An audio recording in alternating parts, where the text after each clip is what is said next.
Welcome to another episode of the CPG Guys podcast. Our co-hosts, Shri Rajagopalan and Peter V.S. Bond, explore how brands and retailers engage with consumers online, in-store, and everywhere in between. And now, here are Shri and Peter. Hey everyone, welcome to the CPG Guys podcast. I'm PVSB, one of the aforementioned CPG guys. My domains of expertise revolve around the digital shelf and its content, retail, customer data, insights, CRM, and loyalty. My co-host, he's the other CPG guy, an expert at branding, direct-to-consumer, unified commerce, retail media, and marketplaces. Please join me in welcoming the man with one name, Shri. Shri, how you doing today? Doing great, Peter. It's 55 degrees and sunny here in New York, which means it's time for spring training. I can't wait, and I hope you're doing awesome as well. Pleasure doing this week over week with you. Always a pleasure, and nothing's better than pitchers and catchers moving into actually the first game of spring training. So very excited. Maybe the Yankees will do something this year. In any event, before we get to our guest, I want to remind our audience that all of our content, including our fabulous series on profitability that Shri really spearheaded, our women's leadership series, our ongoing founder series in the first quarter of 2021, all of that can be found, audio and video format, and documents that accompany that, cpgguys.com. That's cpgguys.com. And of course, because our content on this podcast is audience-driven, we rely on your feedback to tell us what you want to hear more about. So the way you can do that most effectively is just go to ratethispodcast.com/CPGguys. Go to the Apple platform, leave us a rating and a very important written review. That's how we learn. That's how we understand. That's how we prioritize on the podcast. And we really appreciate that direction that you give us. So let's get to today's guest. He's a famous environmental psychologist who authored a groundbreaking book, which I read a little over 2 decades ago. It's called Why We Buy, and he's written a couple of other books since then. But this particular book explores our ever-evolving consumer culture that ultimately drives purchasing decisions. At the same time, for the last 34 years, he was the CEO of Envirosell, a research and consulting firm specializing in studying retail and service environments. And last year, he transitioned into a strategic advisor role at the firm. I can't tell you how excited Shri and I are to have as our guest today, Paco Underhill. Paco, greetings. Welcome to the CPG Guys podcast. How are you doing today?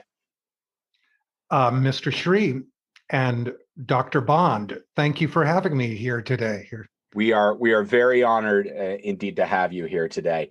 I know we've got some really exciting questions for you, but to frame our audience out an understanding of what you're doing, can you give us a little bit of an overview of the kind of work you've done at Envirosell? Let me just give you some background here. That'd be great. I am by training an urban geographer, and I was part of the crew that used to go around and rewrite commercial zoning ordinances for different cities across the country. I'm 6'5" tall, particularly when I take a yoga class. But I have a problem, which is that I don't like heights.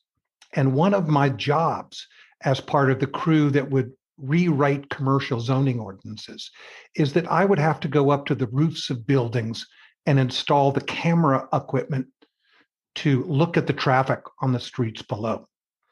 I had my moment, Peter, of epiphany on the roof of a 60-story building in Seattle, where there was a stiff wind blowing, and I could feel the building rocking in the breeze.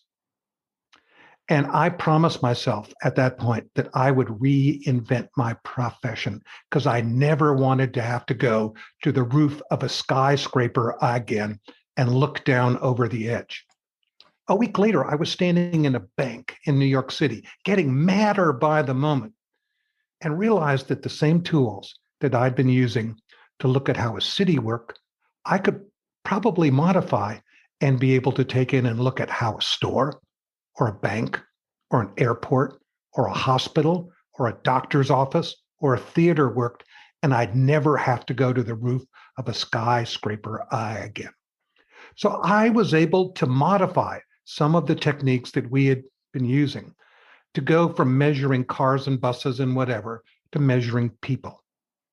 I started knocking on doors and getting exposed to the world of commercial research, which, coming from an academic background, I could remember somebody describing a focus group to me, and I was completely incredulous. I had the same reaction to it as somebody telling me what a Tupperware party was. I couldn't, but I started knocking on doors and saying, "This is what I can do. Can I do it for you?" And it took a while to be able to get that series of doors open. But part of what I realized as a nascent commercial researcher is that if you could come in and start winning victories for people and winning victories pretty quickly, there was no shortage to the work and the interest that would follow up. And part of what I always believed in as a researcher is that I would want to come back to my client with something they could do in 2 weeks, something they could do in 2 months, and something they should plan on doing next year. And if I could win some easy, quick victories, getting them to buy in to the broader picture was reasonably easy. We started in the mid 1980s as a testing agency for prototype stores. And we started with telecoms, the first telecoms. And there are so many basic terms to modern retail and modern research of the consumer that we birthed back then, from conversion ratio to browsing coefficients to all of those stuff. And part of what we found is no sooner did we start to win victories than somebody would move from that telecom job to a bookstore to a whatever. And I would know in the first 25 calls they would do, I would be one of them because they'd want us to start winning victories. That said, once we started, if you think of the Fortune 50 list, at some point or other, we have worked for more than half of them. We went from working on stores to somebody coming and say, well, could you take the same techniques and shrink them and look at the pet food section? And 10 years before the term category management was even invented, we were doing the first category management work. And part of what we realized stepping off into that world of commercial research is that at that point in the 1980s, there were two tools people used. First was the tools of media research, where I can ask you a question, okay? And I can do it on the phone, I can do it in a focus group, I can do it in a survey, I can do it subsequently online. But what I knew as an environmental psychologist is what people say they do and what people actually do are often different. And then the second tool that people use is sales research. And it is very important to understand where you're winning. And whether it's done through a register or it's done through click streams online, all of that positive information is critical. But I also know that understanding where you're losing is one of the ways that you get to easy and quick victories. So part of what we started doing is to find ways to watch. And what we also recognize that in the broader world of research, that if we used a variety of different techniques, and it may have started with observation, then it may have added an interview, then we may go into somebody's home and ask them to take us through their refrigerator or their bathroom cabinets. It may be mobile eye tracking. But part of what I think is really interesting for us moving into the 21st century is that we are desperately looking for a better mix of art and science.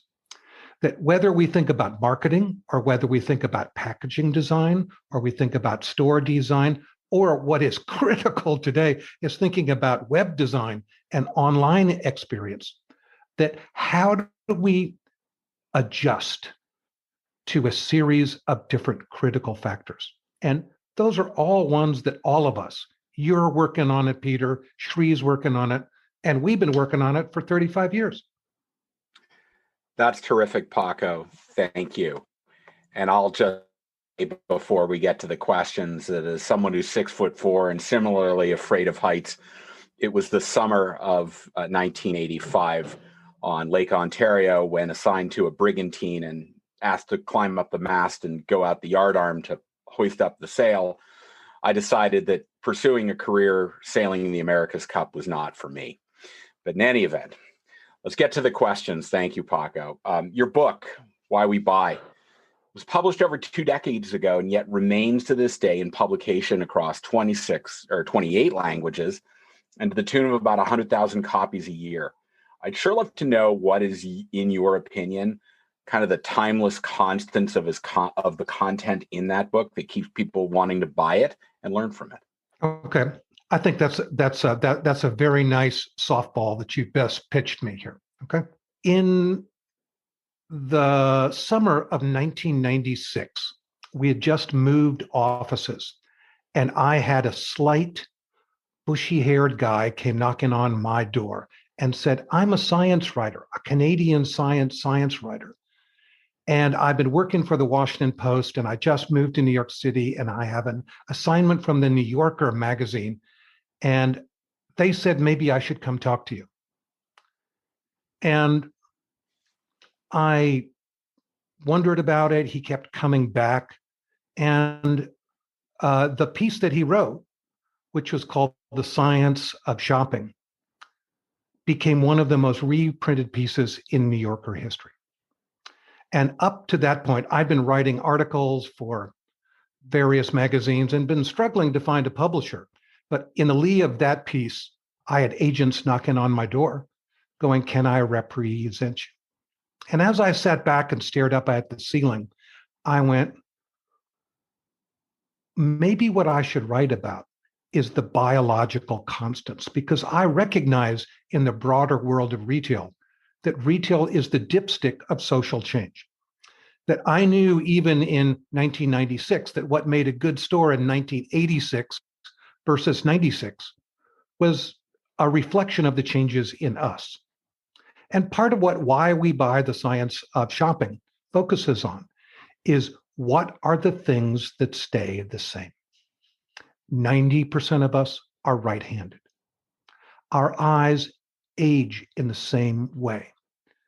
We move in certain clusters. We love our children. Hopefully, we like our spouses.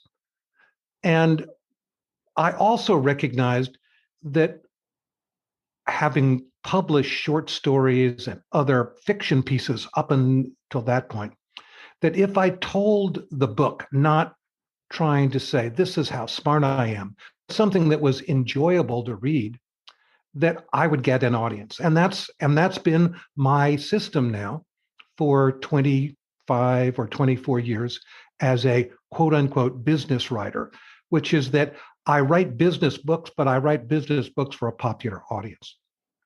Do you know what the largest market for Why We Buy last year was? Simplified character Chinese. Actually, okay. Simplified character Chinese. And it is popular in China, it's popular in Brazil, it's popular in the emerging markets. And the 28th language that Why We Buy is in is actually a pirated edition in Farsi. I'm actually not surprised by what you said. I am curious to know what simplified Chinese is, though. Simplified character Chinese. There are 2 Chinese languages. One is anchored in Taiwan, which is what they call complex character. And there's another version which was pioneered by the People's Republic, which is a simplified, easier to learn version and uses a smaller set of characters. So I have a publisher in Taipei, but I also have a publisher in Beijing. And you mentioned China, and that's actually a great segue to our next question, which is here in the United States, we tend to be fairly insular in many things that we do. Retail innovation is certainly not very different from that as well, because we have a fairly large population. We're separated by water and geographical constraints, which keep us fairly isolated. But what's your opinion, Paco, with the world experience that you have working with clients every day? Are we the center of retail innovation? If not, who is, and what sort of retail innovations are you seeing these days? All right, Shri. First of all, I can say with some assurity that I don't have an opinion. I can report facts. Okay, that we as a company have worked in 47 countries across the world, and even out of our New York office, over the past 7 or 8 years, more than a third of our work is done in China and Asia. Okay. Part of what we know is, and I want to describe it as a story, Shri, that if I'm on the corner of Lexington Avenue and 59th Street, and I'm watching two women walk into Bloomingdale's, and one of them looks to be 25 or 30, and the other one looks to be 55 or 60. Which one has more money? The answer is unequivocally, whether I'm in New York or in London, the overwhelming majority of our wealth is in the hands of people who are 55 and over. If I'm in Dubai or I'm in Shanghai, and I look at that same formula of a 30-year-old or a 60-year-old walking in the door, I can, with some assurity, tell you that the chances are good that the 30-year-old has more money than the 60-year-old. Okay? So part of what is interesting is that retail innovation, for all practical purposes, whether it's in retail or in shopping malls, probably left North America and Western Europe 25, maybe 30 years ago. If I want to point to where the cutting edge is, the cutting edge is in places in the world where money is young. And whether it could be in Shanghai, it could be in Singapore, it could be in Dubai, could be in Sao Paulo, even could be in Mexico City. If you ask me, what are the most impressive supermarkets I've ever seen in the world, I would have to tell you, Mexico City is just awesome as a place to go look at it. And even their category management processes here, I think, are a step or two beyond what we've been doing here in North America. So one of the programs which has been very, very helpful, and I've done for audiences, is what can we learn from emerging markets? And whether that's about how do I do a progressive shopping mall, or how do I do a progressive supermarket. Now, one interesting little note here is that often someone says, well, what about the digital world? What about the digital world? And I'm going, the most sophisticated digital market on the face of the planet is South Korea. And there are things that happen in Seoul that they do online that are years ahead of what we are doing now. Here, I think what it is that the world has gotten a lot smaller, and one of the keys to us in North America better understanding how we get to a more prosperous post-pandemic world is to take some cues between what people are doing in other parts of our shrinking planet. Paco, if you walk into a physical store these days and you don't have a smartphone on you, you're in the absolute minority of people shopping in that store. So my question to you is, thinking about people having those devices and having access to information, even that or online, how do you, in your opinion, has that fundamentally changed the retail shopping experience? Well, part of what we know, Peter, is that there is no more divide between the physical and the cyber world, that we are looking at some union. And you are absolutely right, that whether I'm shopping for groceries or I'm pumping gas, the number of people with a phone in their hand, and maybe they're talking to their daughters, maybe they're talking to their wives, maybe they're doing something else online. But we are a multitasking people at this point.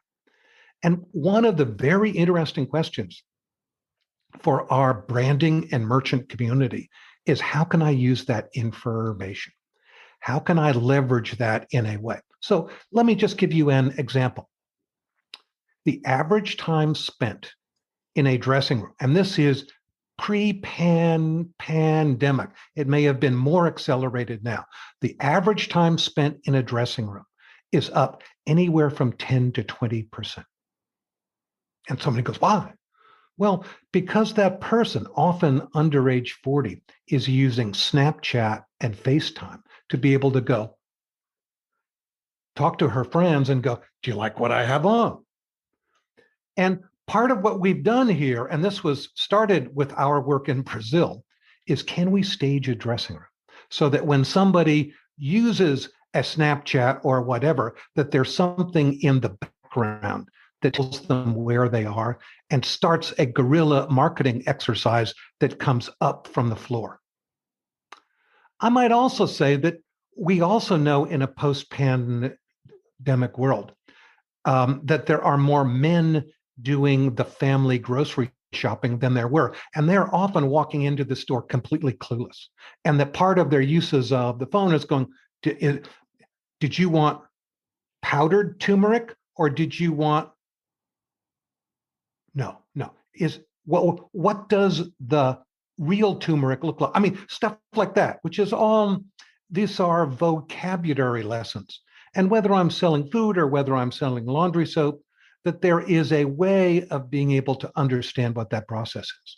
Now, Peter, the other thing which is very real here, and this is particularly for those of us here in North America, is that once we hit age 40, roughly 80% of our weekly purchases are the same thing.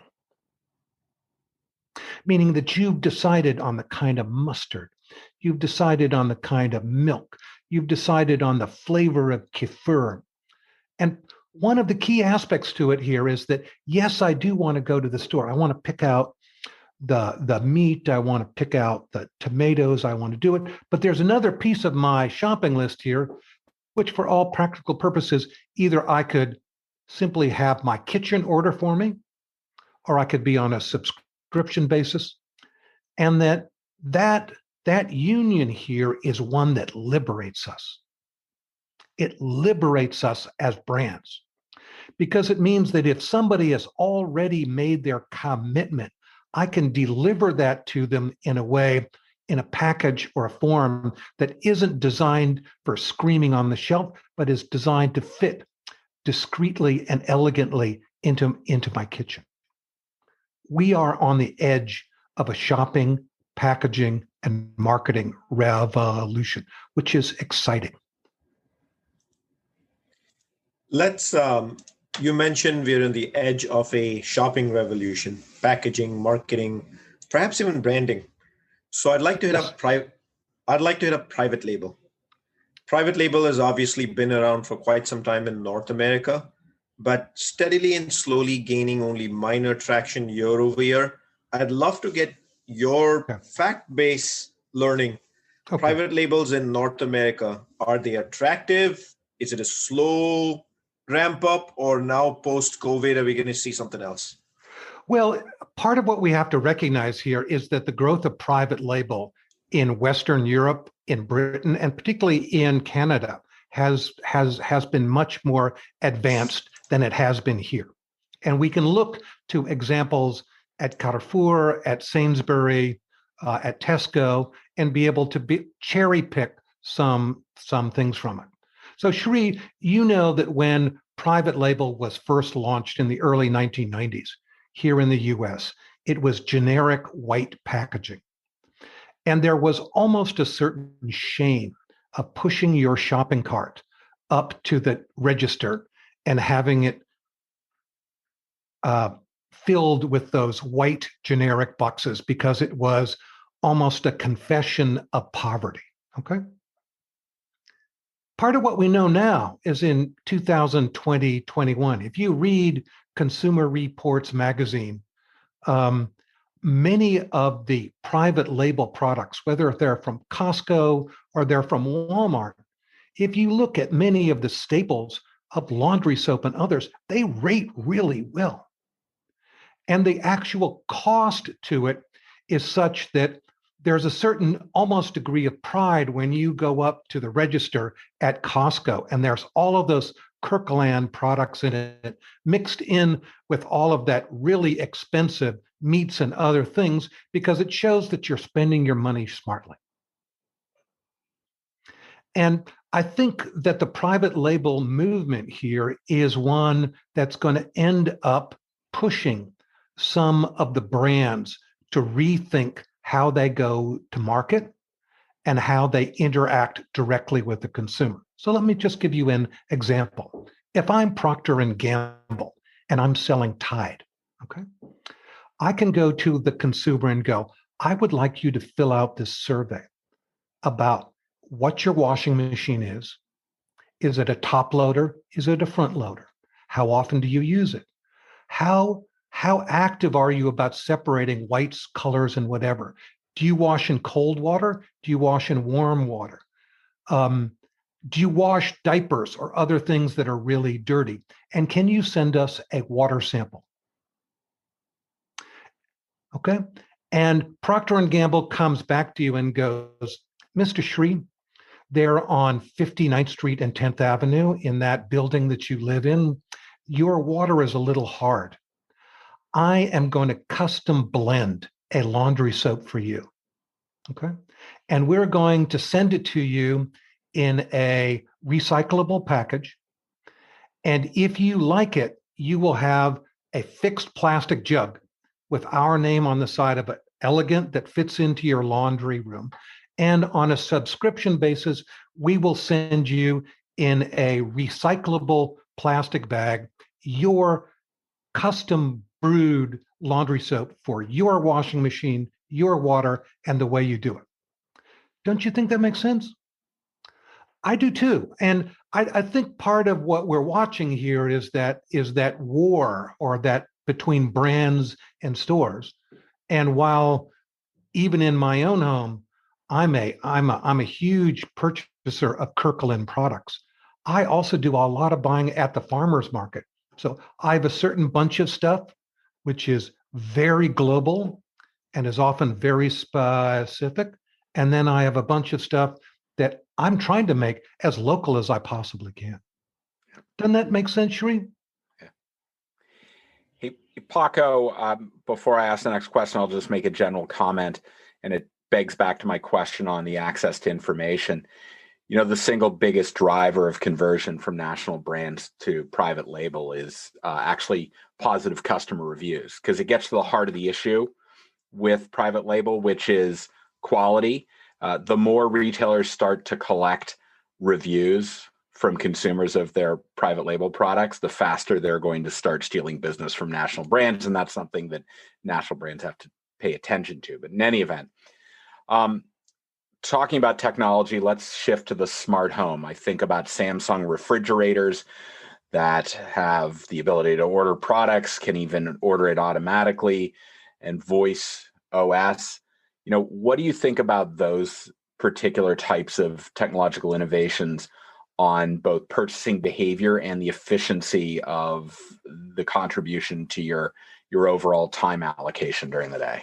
Okay, well, Peter, do you know that I did 2 global tours for Samsung talking about the Internet of Things, and customizing that concept of the smart refrigerator with how does it fit into the Russian world? How's it fit to the Middle Eastern world? How's it fit to the African world? How's it fit to the Latino world? So I think one of the things to be very cognizant of here is that we have the tools, but we have to find ways to understand the way those tools fit into the consuming patterns and the patterns by which people live in different parts of the world. So I'm a big advocate here of the smart kitchen, and it's a step beyond Alexa or whatever. But it is not only is it the smart refrigerator, but it's the smart kitchen cabinet. It's the smart garbage can. Those are all things that can contribute to a more progressive management of our homes and our purchasing patterns. But also, what is really important, Peter, to understand is that they help get us greener on a family by family basis because it eliminates waste and it helps us be able to manage packaging. And that is the subject of my new book here, which has been submitted to Simon & Schuster, and I hope is out by the end of this year. Speaking of new book, good luck, by the way. We look forward to actually picking up a copy and reading it. But this very conversation we just had based on Peter's question of voice OS and the Internet of Things and smart devices in your kitchen, aka smart kitchen, I'd love to move the conversation slightly to big data and technology. At the end of the day, Okay. all of these items, the Internet of Things is producing a lot of data. You even referred to guerrilla marketing earlier based on consumer behavior. You gave the example of the dressing room and time spent there. I'd love to get your opinion on your learnings on big data and technology, and are they really coming together and enabling customization across the consumer journey? Okay, Shri, I think you have asked an extremely poignant question for our time.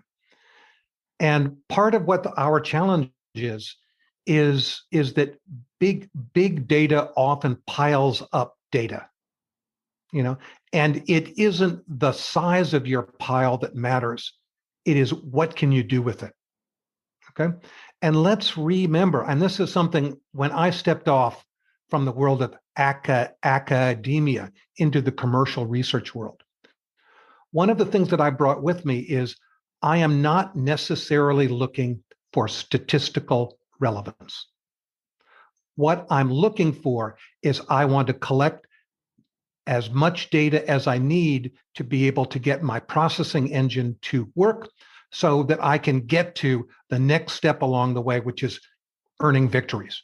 And I think this has been one of the challenges that big data has had. That said, I can go back and look at the research that we were doing 25 years ago. And that if I think of the 40 basic data points that we would generate in a typical prototype store test, more than half of them now can be generated digitally. That we can use AI in a variety of different ways to lower the cost, particularly lower the travel to be able to get to places. But we still need to be very focused on what is the purpose. The purpose is to win victories for our client. And in that regard, I've been very frustrated working with pieces of the AI community who are experts in collecting and have no idea how to process. And that I think the transition that many of us are having is getting out of the data collecting business and getting into the processing engine business. And, over the past certainly 18 months, we have been dealing with a number of very major AI companies and trying to find ways of being able to merge that meeting of art and science. And the processing engine is a mixture of art and science. It's based on previous knowledge. It's based on some history. And it's based on some basic knowledge about human analog behavior and how it is affected by a digital world. Paco, my final question for you today is related to the work you've done at Envirosell. You clearly spent an enormous amount of time observing consumer behavior to draw meaningful insights. And in this digital age where, as we mentioned earlier, big data is more easily processed, there's a tendency to think, well, I can just look at shopping behavior through the lens of what they buy. Why, in your estimation, is the skill of observing consumer behavior still highly relevant in the digital age?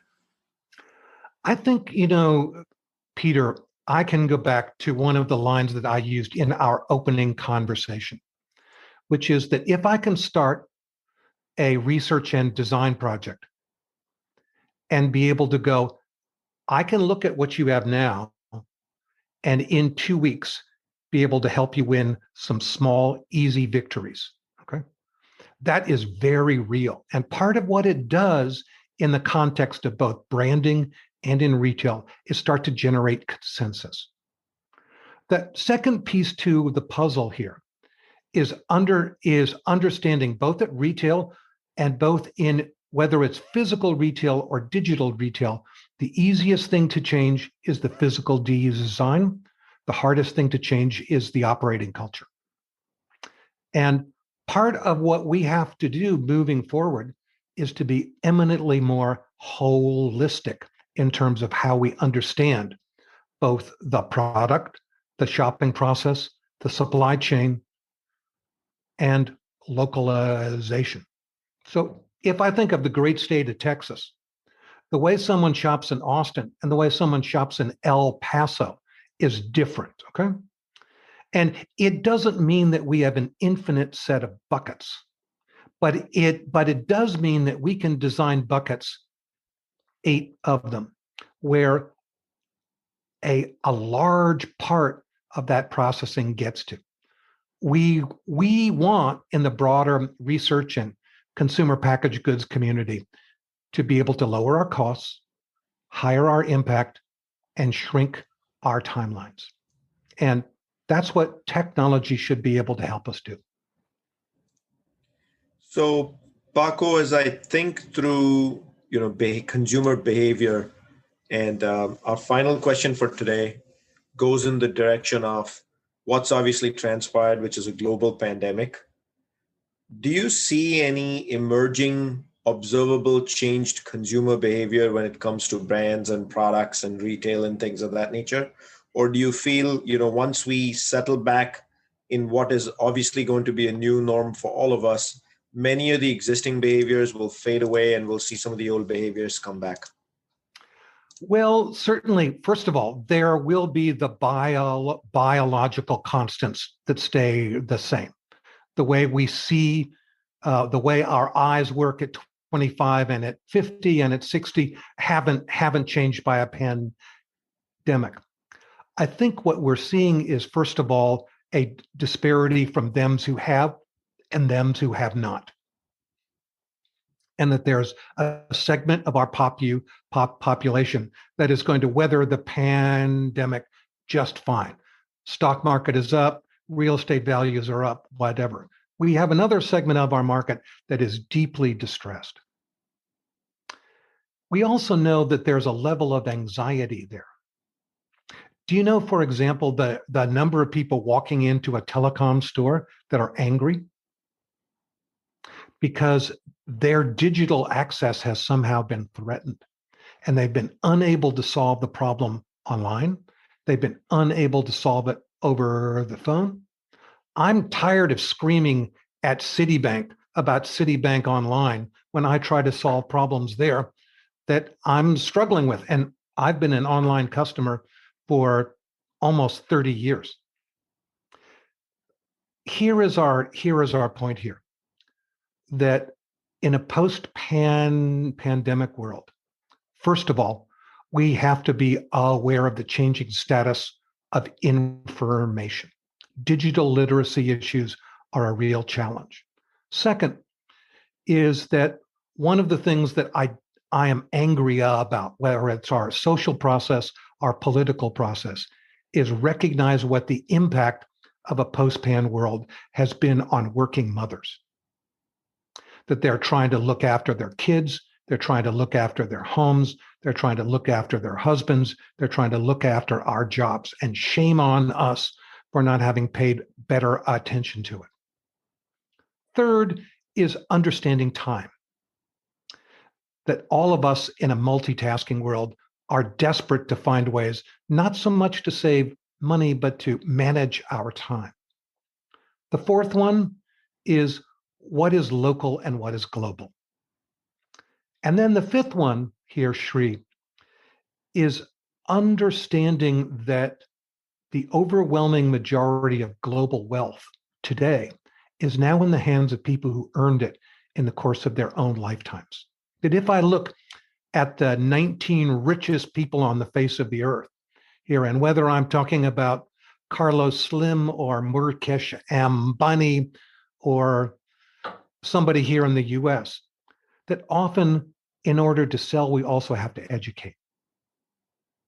And I think this is a wonderful and creative challenge for our retail and our branding community, is why does this t-shirt at H&M cost $3 and this t-shirt at Macy's or at Selfridges cost $24 or the equivalent? That's what our challenge is, because ultimately one of the things that's going to happen is that we're going to have to get to fewer and better things. Shri and Peter, thank you so much for having me. I really enjoyed this conversation. And if there's some follow-up or questions that are generated, please feel free to forward them to me. And for all your listeners out there, it is pacounderhill.com. Paco, thank you so much. I want to remind our audience that they can find all of our content at cpgguys.com. And please give us your feedback at ratethispodcast.com/cpgguys. Paco, outstanding conversation, very thoughtful, greatly appreciate you making time to do so. Can't wait for this crazy pandemic to end so I can make my way a couple towns over and maybe grab a cup of coffee at one of the little coffee shops in Madison or Guilford. So thank you very much. Or come hang out by my pool with your kids. Even better. Shri and I, Shri, we're going to get our big inflatable ring toys with the duck heads and stuff. We're just going to jump in. It's going to be very One of them may even say CPG Guys on it. Yeah, I think we need to get some CPG Guys pool swag. But anyhow, Shri, this is a great conversation. Thanks so much for joining me again today. Thank you. Paco, you. thank you for coming on board. Peter, Shri. thank you as always. All right, guys. And with that, I'll say thank you for joining us, and we look forward to you joining us on the next episode of the CPG Guys podcast. Goodbye.